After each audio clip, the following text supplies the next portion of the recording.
Should I wear my glasses still from a reflection? Can you tell us your name and where you were born and what year you were born? My name is Thomas Fernandez de la Reguera. I'm born in New Orleans, Louisiana, 6/8/28. And how old are you now, Tom? I'm 77 now. Now, Tom, tell us how you got into the military. Well, I was a merchant mariner before. I was bosun on what they call a T1 tanker, or a drugstore tanker, as it's nicknamed. And I was taken off of that in 1950 because I was draft eligible. And I entered the service through New Orleans, Louisiana. We were all into that I'm hiding from the Army bit. They didn't put me in the Navy, they put me in the Army. Stop you for. You want to start this over or what? No, I'll pick it up. Tom, tell me, how old were you when you were drafted? Oh, 1950, I was 22 years old. When I was drafted? When I was drafted, right. Give me that in a second. Well, I was drafted in 1950, I was 22 years old. And after you got drafted, where did you go? Well, I went to Chaffee, Arkansas for basic training, and I'd done a full trip of basic training in Chaffee, Arkansas. And from there, I went to leaders course in Breckenridge, Kentucky, and that was right prior to going to the OCS. I went to OCS in class 4 in Benning, Georgia. And when you got, when you got out of OCS, tell us what rank you were. Well, I was a second lieutenant. I was a second lieutenant as I got out, and then from there I went into jump school and to jump master school. And what year was that, or what month was that? That was in November. That was in November of '52, I think it was. Yeah. No, it couldn't have been. November of '51. Give me that again. It was in November of '51 that I finished that. And then I was hoping to get into the Rangers, but with the career situation the way it was, most of us second lieutenants will sit down there and put it into what we call a straight leg outfit. And I was then sent to Fort Riley, Kansas in the 10th Division. And from there, it was like a holding depot until we got everything straight. And I had a company there because... I don't want to hear about that. Tell me about now when you got shipped out overseas. Tell me about that. Well, I got shipped out overseas, and they flew me over. They flew all infantry rank over at that time, officer over at that time.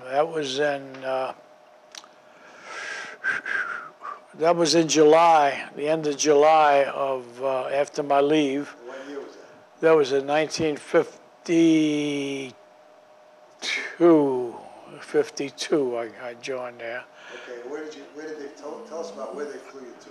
Well, they flew. I flew out of Stillman, California, and from there we went into Honolulu into Guam, and then I went into Japan.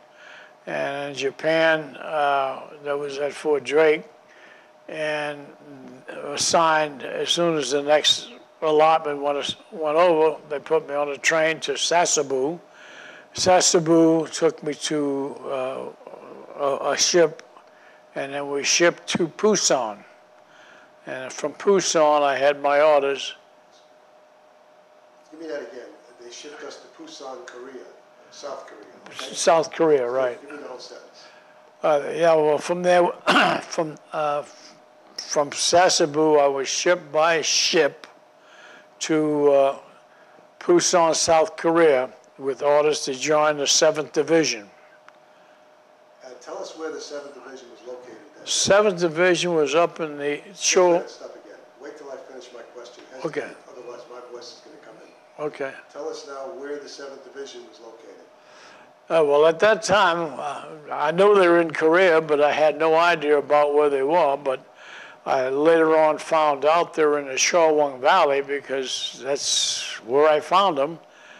And I went to battalion of the 7th, and in turn I was assigned to Easy Company. At that time, Captain Sims was the commander. Just one moment. What you got to tell us is, I was assigned, you said you went to battalion, so you skipped from division to battalion. At division, you got assigned to the 17th Infantry, right? Right. Then you went to battalion. Battalion. So give us that again. At division, you were assigned to the 17th Infantry. I went to the 7th Division, and I was sent down to the 17th Regiment Battalion, and they in turn to the regiment, and from there they shipped me to battalion, and from battalion I was assigned to Easy Company, and the captain there was Captain Sims, and okay. Tell us what your assignment was at Easy Company. In Easy Company, I was assigned as platoon leader, infantry platoon leader, and they had a vacancy there, and Captain Sims called the sergeant, a sergeant by the name of Ralph Rutan, down to the CP to introduce him to me, and that was my initiation into Easy Company, 1st Platoon, 17th Infantry Regiment. Now, tell us where the 17th was located at that time, where that position was. What's the date when that was? Oh, that was in August. Just give us the month. Okay. The 17th Infantry Regiment was located in the Shawang Valley. This was August of that year. You said that was August of that year. Tell us that was August of 1952. 50, yeah. Give me that again. That was August of 1952. I was assigned to Easy Company, which is in the Shawang Valley, and that was in August of 1952. I was there with the lieutenant. Sergeant Rutan. Ralph Rutan was my right arm, the expression goes, and we hit it off pretty good to start with. Tell me what kind of platoon you had, okay? Infantry platoon, yeah. I want you to give me a sentence. I was assigned to an infantry rifle platoon. It was a rifle platoon, right? Yeah. Okay.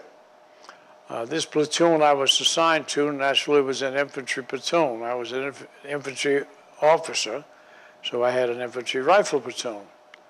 The sergeant there was a young fella, not 21 yet, but a full master sergeant. It was very impressive to me, being a brand new second lieutenant. And I remember when we went up to the bunker, because we had trench warfare then. That was a whole new ball game compared to what we trained for. It was like World War I special. And we were sitting in a bunker, and he was explaining the error to me. And he says, "What do you want to do?" I said, "I don't want to do a darn thing." I said, "I'm just going to watch you, and if I got any questions, I will ask, believe me." And we hit it off pretty good from start. Can you describe the trenches and the bunkers to us a little bit? Yes, well, the bunkers, when you looked at it, were naturally dug into the hillside. Let me stop you a second. Give us the name of that hill that you were on, where the bunkers were located. I couldn't tell you that. Okay, Alone. good. Yeah. So you can't just continue. Yeah, but the bunkers, well, they were dug into the hillside down there with logs and stuff over the top and protection for rain and sandbags on top of that. And, you know, you had to get into them in an odd way so they couldn't throw grenades at you. And the front apertures where you were going to fire out of had chicken wire across the front you know, so that you could shoot through it, but the grenade stuff couldn't be thrown back at you or something like that. And the trenches were the typical dug trenches that you had in World War I, and sloppy and muddy, like any other thing. And my TO&E weapon was a carbine, which is very, very hard to sit down and try to keep the mud out the barrel. Okay, now tell us a little bit about what the weather was like when you arrived in August of '52. Well, in August '52, the weather was pretty warm, I would say, or too hot, because this is mountain country and valley in Korea. Korea gets extremely cold. It also gets extremely hot at different times. But at this specific time that I joined the outfit, it was fair weather. So, I mean, I don't know how well to put it. It was pleasant weather, let me put it that way. A little rain. Tell me what units were out in front of you. Were you on line at that time, or were you in reserve? Oh, I did online. Okay, well tell us, you were online, and tell us about what units were out in front of you and what terrain was out in front of you, if you can recall. Well, as I recall, the units was out. There was a Chinese outfit in front of us, and the terrain was like sloping down, because we were on a hillside down there, and it was sloping down to a valley. And then when you looked up the valley, you picked up the mountains again. It was just a section. The valley was no man's land. And the Chinamen sit down in the chinks, whatever you want to call them, had the mountains on the other side of the valley, and that was the name of the game. Did the mountains have any names? Any of them? Can you name some of the mountains in the area? Top of my head, I forget them now, because the recall, if I had the maps in front of me, would be something else. But you know, like you say, 55 years ago is a big hole. You know, what number? The names that they gave, I could sit down and go through some of them of different areas that had names like Jane Russell, Charlie Outpost, Papasan, Old Baldy, and Sugarloaf, things like that. But as far as the numbers and names of the exact mountains, I would have to have a map to sit down there and depict those things. Tell us what a typical day was as a rifle platoon leader at that time. Well, as I watched Rutan, he was a very good top sergeant, and I worked with him until I got enough experience. You know, as a brand new second lieutenant, you're no baptismal fire to speak of, so this is a man that's been here and been experienced. So I followed him along like a dog, and we'd go and make our inspections during the day, and you know, if we had a patrol to run, we ran it and come in at night, and the guys on patrol had a chance to sack in, and the rest of the guys were alert, and then the place switch off. Okay, tell us about a typical patrol. Did you ever run into the Chinese on patrol? I was quite lucky on that. The little firefights that I had down there amounted to nothing compared to what you could get in, because we set up ambush patrols. You'd get a 2 or 3, 4-man team coming through there, scouting out, and we could set them up and grab them. We grabbed them. We were all looking for a prisoner, if you could take them, because they were hard. They were diehards to come, because they would sit down and fight, and you'd have to kill them to sit down and calm them down. So basically, prisoners were hard to come by, let me put it that way, because they were just a diehard bunch. They were good soldiers, don't let anybody kid you that. You don't, because they were Oriental or stuff like that, they were inferior soldiers. They were top soldiers. They were top soldiers. Did you experience the loudspeakers that they used during that time? Oh, yeah. Tell us about that. The loudspeakers, they used to have loudspeakers on there, and they'd sit down and taunt you with them, and the bugles would go, and the flares would go, and all of that noise. And I've had a couple of experiences where I captured a handful of flares, and that was a very interesting thing, because we got out there in a problem, and here I got a bag full of little flares. They were about the size of a .410 shell or better, and the gun that went with it, and all colored, multicolored flares. Well, if they set up a handful of flares, it would say a red or a green or or white or something. Well, I just reached in the bag and found a handful of colors that were just opposite of what they had, and it was a joke. And we just tried to organize confusion. This is what we did. I'd fire them in the air, and then you'd hear whistles going and trumpets blaring, and because they couldn't realize what signals were coming off, and that's part. I imagine that's part of warfare. I don't know. That's what I thought was funny about it. Now, when the loudspeakers went off, did they speak in English? Oh yeah. Can you tell us some of the things they would say over the loudspeaker? Well, I mean, especially I can remember when we come back from Koji, the PW aisle. They was speaking over the loudspeakers. Welcome back, butchers of Kojido.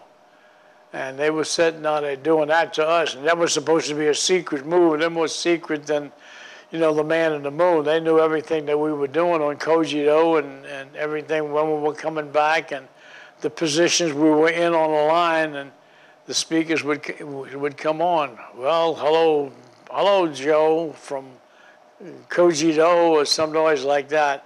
You are the butchers of Kojido. That's what they used to call us. Well, tell us what Kojido was. What was that about? Kojido was a PW aisle that they had. I think there was 2 aisles. We only went to one. Chejido was the other one off the coast of Korea, on the west coast of Korea. And they'd housed a handful of the Chinese and Korean prisoners over there.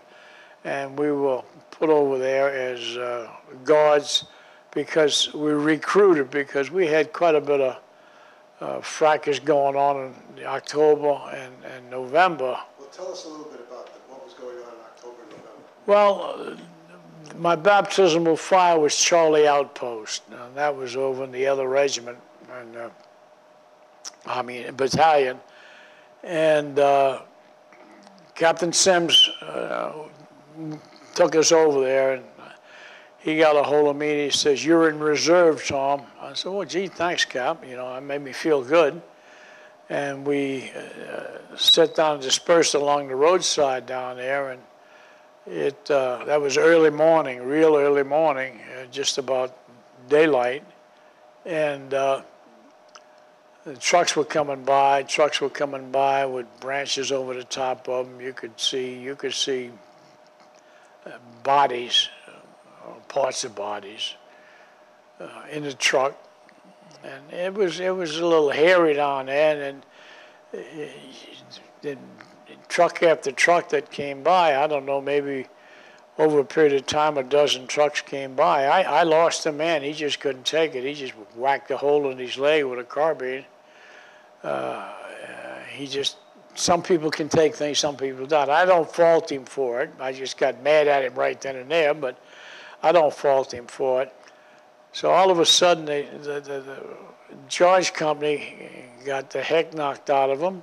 So they sent Box Company in, and they got the heck knocked out of them. Artillery ate them up. And when was this? About what month was this? This was in October. It had to be October, part of November. Now, was this at the Punch Bowl? No, this was in the valley. This was Chilwell Valley. It was in the valley to the west in the valley. And Sims come by and he says, "Get ready to saddle up. You're going in." I said, "Okay, good." He says, "I'll watch you." And he was like a godfather to me, because he watched every move the outfit made. I mean, he was an old-time soldier come up through the ranks from North Africa all the way through Sicily and Italy and the whole bit. So he knew his beans, the expression goes. And he's very conscientious about his men, which we all were. And naturally, I went like I was told, but he pointed out to me before I went up there where the problem seemed to be. It was the guys were bogging down in the artillery fire, and in an open field we had to cross to get up in the trenches going into the Charlie Outpost, which was way out on a finger. And we went over there with the platoon, and they started to do the same thing that the 2 previous outfits did. And I just sat down there and went a little ape, kicking butt, the expression goes, running through, trying to get them up.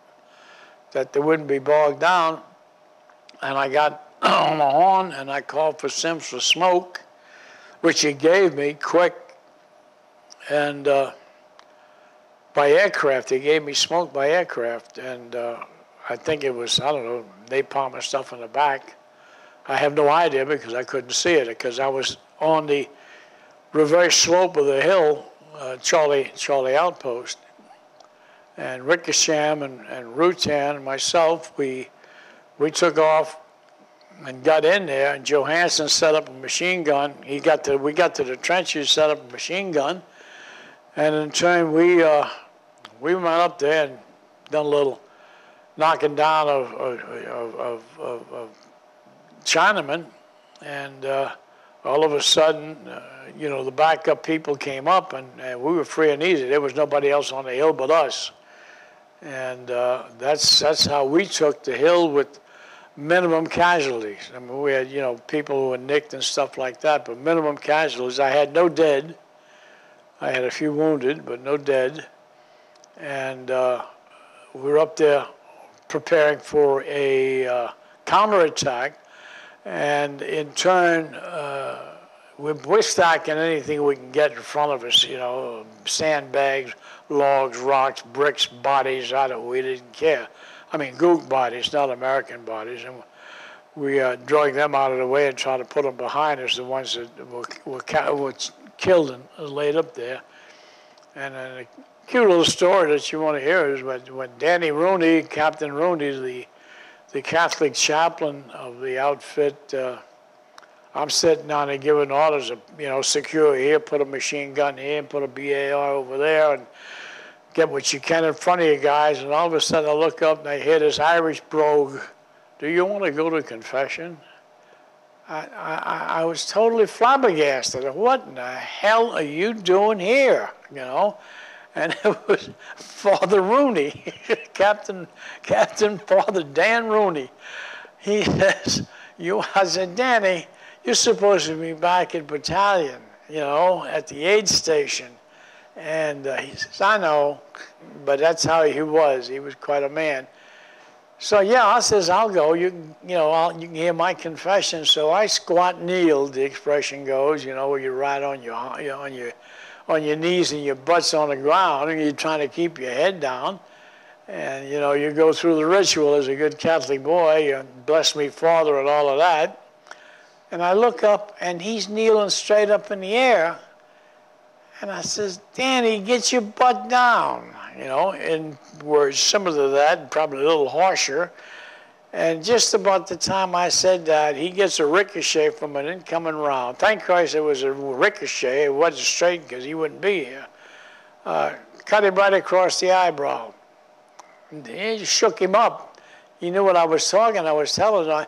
He said, "Anybody else want to go to confession?" He gave me general illusion right away. You're finished. Get it over with. And I says, "Well, my boys are not coming to you because they're in position because we expect a counterattack." And I said, "You'll have to go to them," which he did. I got a Silver Star for that. Now, start telling me as you just told me. Well, with this, unbeknown to me, the observation was going on from the main line of resistance, MLR, and Sims was up there, Captain Sims was up there, and he seen what Wickersham, Rutan, and myself were doing over there, and watched me sit down there and kick butts, getting my boys out of a hazardous area, which just consumed, you might say, Fox and George Company, and get them in the trenches where they had some semblance of protection, and exposing myself most of the time because I had to go from every guy that was crouched down, didn't want to get up, I'd have to sit down and whack him one and say, "Get the hell up and go." And Rutan was sitting down and bringing them in, over there. And then, like I said, we got a little bit carried away. That's the heat of the battle, the expression goes, you do funny things and you do things you don't even think about. And we went up the trenches doing 90 miles an hour, and actually took the hill. You know, I mean, whatever resistance was there, we were shooting and going. And all of a sudden, I got a grenade job. They caught me a little bit, but didn't hurt me. But I bled, and therefore you're supposed to be entitled to a Purple Heart, and that's how I got my Purple Heart, unbeknown. I didn't even know I was bleeding, and then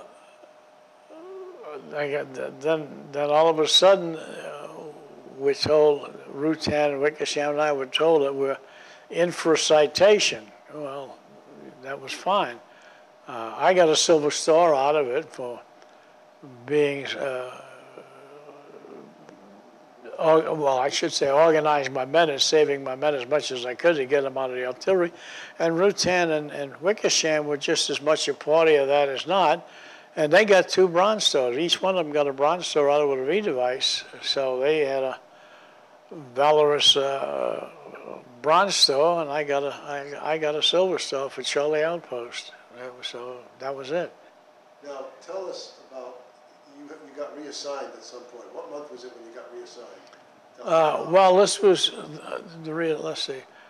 Well, I kept the platoon down through there for quite a while, and the deal was I got I made that, and I made Jane Russell, which was the other action over there with.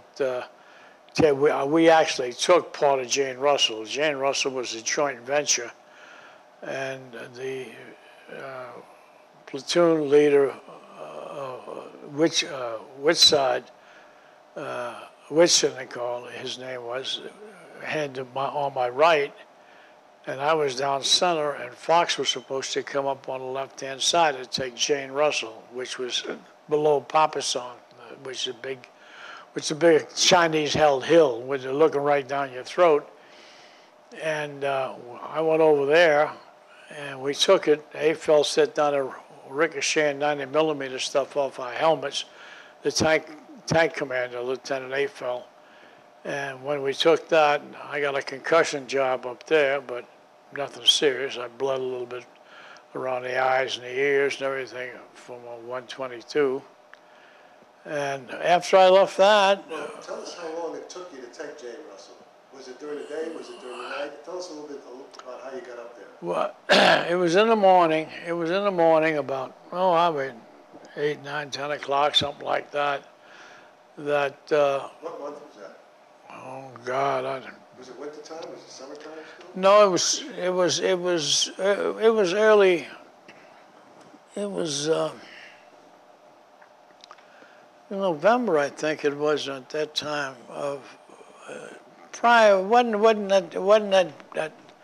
Wasn't that snowy or anything like that as yet, because snow came, I think, was in February or January and February. But we went up that day. There was nothing on the ground, and it was hairy because we were coming up the slope, and they were jumping out of the damn holes and shooting at us. And AFL was throwing those 90s up in front of us, and they exploded forward, which helped us because he could do. See, I thought they had. Tell us about going up the hill. We had resistors going up the hill, and matter of fact, we were catching grenades coming overhead because they were throwing them out of those holes they had in the ground, and you didn't know where the heck they came from. Because they'd open one of them holes up, throw a grenade, and pull back in the hole. I lost my carbine on the way up, and it was out. It was shot right out of my arms. And the black guy over there, I think his name, I forget his name now, but he was quite a guy. I mean, we had a good outfit, believe me when I say this, that they all were top brave men.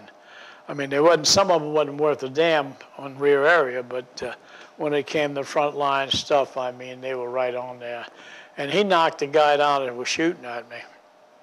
As I got him, Lieutenant, thanks a lot, buddy. I mean it. So I found another rifle I picked up, and we took the hill. And we stayed over there until we were relieved, which was that evening. I spent the night there, and Fox Company come up, and we tied into to my left, and Whitson was to my right. We tied in there, and then we pulled out the next day, and then we started training. You know, we were very few casualties. I don't think I had a wounded man going up that hill. Believe me, I don't remember, but I don't think I had a wounded man going up the hill. But it got to be hairy because with the grenades and the rounds coming in, and through the grace of God, none of us were killed. None of us were killed. Did you have any Katusas attached to your platoon? No, I didn't have any ROK soldiers at that time. Okay. You know. All right. Now, tell me about when you were. Oh, did you take any prisoners at that time? No. Didn't take any prisoners? No, did no, you see we any didn't. dead Chinese out in front of you at all? They were there. I took one man, and he died. He was wounded when we got him, and he died by the time they got him back to the headquarters of the main line of resistance. He was dead. He was dead. He was useless. Because they wanted prisoners so bad, they were offering, you know, R&R to Japan. If anybody got a prisoner, man, we're all looking for prisoners. But they were hard to come by because they were diehards. They were diehards. But after they pulled off of that stuff, we went in reserve.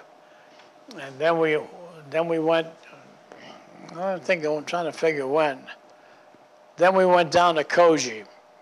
We would practice for Koji. And I don't want to hear about that. Now I want you to tell me about your assignment to INR. Well, that's what it is. It happened in Koji. Okay, tell me, give it to me. I'm sorry. When we got back online, they started training us for Koji, you know, to put raids on the PW compounds. And the guy that came up from Koji, though, I don't know what he thought. The prisoners. I mean, here we know we're an outfit that's been blooded, and he was over and telling how dangerous these prisoners were. And the funny thing, we had to listen to this, and they had diagrams on the ground of how you go about it and everything like that. And the funny part of it was, one of the guys, I don't know who it was just after he's telling us how dangerous and how bad they were. He looked up and he says, "Do they have guns?" And everybody busted out laughing because, here we sitting down and carrying rifles and everything like that, and these guys are dangerous. With my boys, they'd have been dead if they give them anything. But that was really funny. I had a laugh. I'm laughing now because I think back about that. It was funny as hell, when they tell you how bad everything is over there, how this over there, and nobody's got a gun. But anyhow, we went over there on a ship, and in turn, Captain Sims got lifted out of company, and he took me along with him. He gave me the INR platoon. He says, "You're going to the I take you off the front line." Tell us what INR platoon means. The INR platoon is the intelligence reconnaissance platoon, and when I was in platoon, I was running with the other 3 platoons, rifle platoons. I was running a patrol every 3 days. Well, and when I got the INR platoon, Sims done me a favor. I was running one every 2 days. Thanks a lot, Cap. You're a good guy. But we had a good relationship. And that's how I come by. That's how I come by the INR platoon. I mean, there's other stories you can tell about, when you get in rear area, how guys behave. I mean, my guys behaved in rear area were terrible. They were the worst soldiers in the world. But they were big-hearted and good-hearted, They used to say that they never hurt one another in the outfit. But, oh, God, don't give them a chance to sit down and steal something for their comfort. I mean, they wasn't taking your money or anything. But they would think nothing of sitting down and picking up a BAR or a water tank or a 50 caliber off the, and doing that. They were terrible that way. I mean, and I admit it. I mean, But I enjoyed it. I can say that because it was helping my outfit out. It was, you know, the more weaponry you have, the better you feel. I didn't give a damn where they got it from, so long they got it. I might have to give some back, but I'm not going to give it all back. But you know, when you think of things like that, you go back and you reminisce. And I mean, I had one guy, he was a black guy, and oh God, he was terrible. And he'd be in trouble constantly. MPs would pick him up because he was disrespectful. He said, "I only salute chickens." I said, "You son of a gun!" I said, "If you don't throw a highball at, you know, the rank rolling around, I mean, the officers rolling around here," I says, "you're going to be, you know, below rank," the expression goes. But that's how he was. And you get up on line, he'd walk up to me and salute us. You pick your hand up again, I'm going to shoot you. But, you know, he'd do that for aggravation. That was just how they were. And they got along good. To go back a bit to give you a little story, when in a trench warfare, every time a round would come in, naturally you duck. And here I've got a carbine, which is my T-only weapon. And the barrel's full of mud again, you know what I mean? So I'd have to clean it. And I told Rutan, I says, see, some of the guys got 45s on it, and I'm entitled to it. And I said, I got to get a 45 like them guys. So no. I said, no, you don't take it from the men. They earned it. I mean, whoever they got it from, I don't care, you know. And we didn't have a shower for a few months. And they set up the shower unit back, and I sent my boys back there in 5 trucks, piecemeal, 5 times. And naturally, I stayed online until about the last group. And I had Johansson and Rutan, they went with different trucks. So we had somebody in the command position there at the time. I come back to my bunker. I was sitting down there running down the finger here and checking this out. And I come back to my bunk, and I got 5 45s. And I flipped. I hollered for Rutan. He kind of said, "What the hell did you do?" You know. He said, "I didn't do anything." I said, "I got 5 45s on my bunk, in the bunker there." Oh, he says, them guys that went to the shower unit. You gotta laugh. You're going, the enlisted men went inside, the officers went in the other side, and across the back was all the shower heads. So the word went out, you know, the lieutenant was looking for a 45. Well, each truck went back, somebody was designated to steal a 45 from the officers. So when you go back there, you got no clothes on, there's no rank. So they would go in the enlisted men's side, take their shower and so forth, come out the officer's side, and they look at somebody new coming in, hanging up a pistol belt, and they pull a 45 out of it. So that's how I ended up with 5 45s, you know what I mean? They were cursing probably, but I was mad because I thought he took them from some of the men, you know. But that's the type of outfit, to give you an idea, the type of outfit that I was with. They would do anything in the world for each other. Well, I had the I&R platoon, and like I said, that Captain Sims done me a favor. He took me offline, and I'm running patrols every 3 days, and in the I&R platoon, I'm running every 2 days. So I had a pretty good outfit, and we worked well together. And we got back up online, and done my thing, and we were doing fine. And Colonel Hardick called me in, and being a name I got, he says, "We're going to have the Colombians attached to us. How would you like to go with the Colombians?" Bullshit, you know. I don't want to go to the Colombians. I got an outfit we work like, you know, a greased wheel. We're working fine. You will. Well, you know how that goes. They ask you nicely and tell you you're gonna. And that's how I got attached to the Colombians. Well, no, you said by your name, but tell us that you spoke Spanish. They knew well, you of course, tell right. me about that, okay? Well, I was the only Latin speaking, Spanish-speaking officer in the regiment. So that was it. They were attached to our battalion, and I had nothing to say about it. I went. So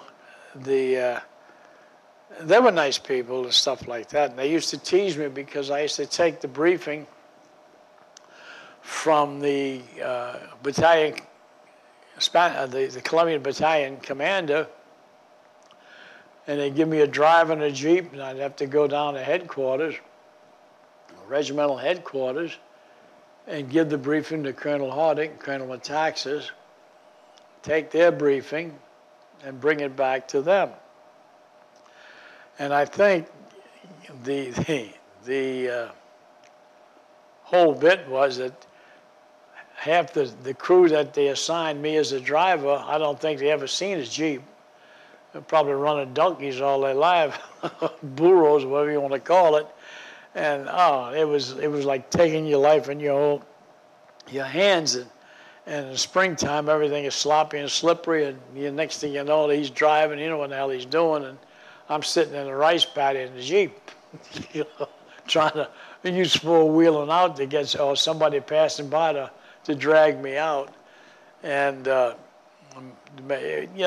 were nice guys. They were nice guys, but I was coordinating out of battalions, so everything they needed, especially artillery support and stuff like that, had to come through me, through my regiment. So that was basically what, because I had interpreters down at the platoon level where the action was, Tell us where that action was. Where were they located at that time? Jesus, I forget now, but they were down. They were doing pork chop and stuff like that. Well, tell me a little bit about just a little bit. Just give me the location as best you can. Well, like I say, I mean, I knew there was action going on, and like I say, you don't know until after it's all over with where the action was or anything like that. And when they called for stuff, I was sitting there on the radio calling for it myself. It had to be done in English. Don't move too much, Toby. You're moving out of the picture. Oh, I'm sorry. That's all right. See, give me that one again. I said, where I was, I mean, I was not where the action was at the time, but I was coordinating. And if they wanted artillery or something, they'd have to come through me, and the coordinates had to be given to our boys in English, so they could sit down and adjust their fire and stuff like that. So it was a critical position down there, but the amount of problems that they had or what they were doing, they were never overrun. I mean, I can say they were never overrun. They held their own. They sustained casualties like every other thing. I had no recognition with any of the casualties that they had. I mean, I know they had them. They had KIAs and WIAs, which I didn't know. Amount I didn't know because they went right past me to aid stations. And all in all, I would say the Colombians were good fighters, and a lot of people didn't like them. The other regiment that had them didn't like them for some reason or the other, and I still to this day can't understand why, But they. Do you remember the name of the commanding officer at that time? Top of my head, and I don't. I've got pictures of them and stuff like that, which I know some of the names, but the commanding officer, I mean, I remember Rubiano was one of the XOs they had over there, Robledo. Garcia. When did you rotate from Korea? I rotated in July of that year. I was a week out of San Francisco. I was a week out of San Francisco when they signed the ceasefire that they had at Panmunjom. So you left just before the ceasefire? Right before the ceasefire. I left just right before that. I left right before the ceasefire. I was about a week out of San Francisco when the ceasefire was put into place. And then again, I went there, and I was assigned to Chaffee, Arkansas, which was the 10th Division again. They moved from Fort Riley down to 10th. Matter of fact, they're up in northern New York now. But I was going to make a career out of the Army, but you're a hot-headed kid. I'm 26 years old at that time, and career management, I was going to stay in, and career management had me, and the colonel down there looked at my records and said, "Oh man, you look good. You got this. You got battle stars. You got campaign. Now you got bayonet badge, all kind of stuff, and you've got a fantastic record, son." You know, I'm listening to all of this smoke, and I told him what I wanted. I wanted Gaitan, who was then the Army chief in Colombia. I met him in Colombia because I gave him some weaponry to take home with him, Chinese weaponry. And he asked me if I wanted to come down as military mission. He would be very, very happy to have me. I said, well, I told the colonel that. And I says, you know, I didn't really want to go in the Army, but, you know, I decided to join. And it's a good life. And I said I would like to, with Spaniards that I am. I got family in Spain. I got family in Spain and stuff like that. I would like to be into the embassy or consulate or whatever the hell they have opening, that I could do that. And I says my third choice would be back ROTC so I could finish college, because I quit college to go to sea. And he says, that's reasonable. He says, but in all due respects to your beautiful records you got here and all of that, more smoke. He says, you got to see a politician, because all of that you asked for is an appointment, political appointment. Well, at 26 years old, you know, you're coming back from service and you're a little irritated. And then you got to play with politicians. I told him, I said, what he could do with the Army. My category is up in November, and I went out. Okay, just tell us briefly what you did after that and how you ended up. Tell us about the Merchant Marine without going into your career. Right. Tell us you decided. Well, when I got drafted, I needed 3 months sea time to go sit for my license. I mean, I was no problem. I mean, I was taught by my father what I was going to need on his ship, because I shipped with my father. So when I got out, I went back to sea with MSTS, or MSC as that they called it, on a shuttle to San Juan, Puerto Rico, and Panama, and back to New Orleans. And I put 3 months in that. When I got off of that, I went up and I sat for a license, became a third officer, and shipped out from there, from the Union Hall through in New Orleans. And that was my sea career starting over again. And I retired as a sea captain, what they call a master mariner, and that was in 1985. So I really have, minus my 3 years active duty in the Army, I got 35 years of sea time, counting my unlicensed and licensed time, and I enjoyed every bit of life. I can't complain, and I thank God that I'm all in one piece. Coming through what I did.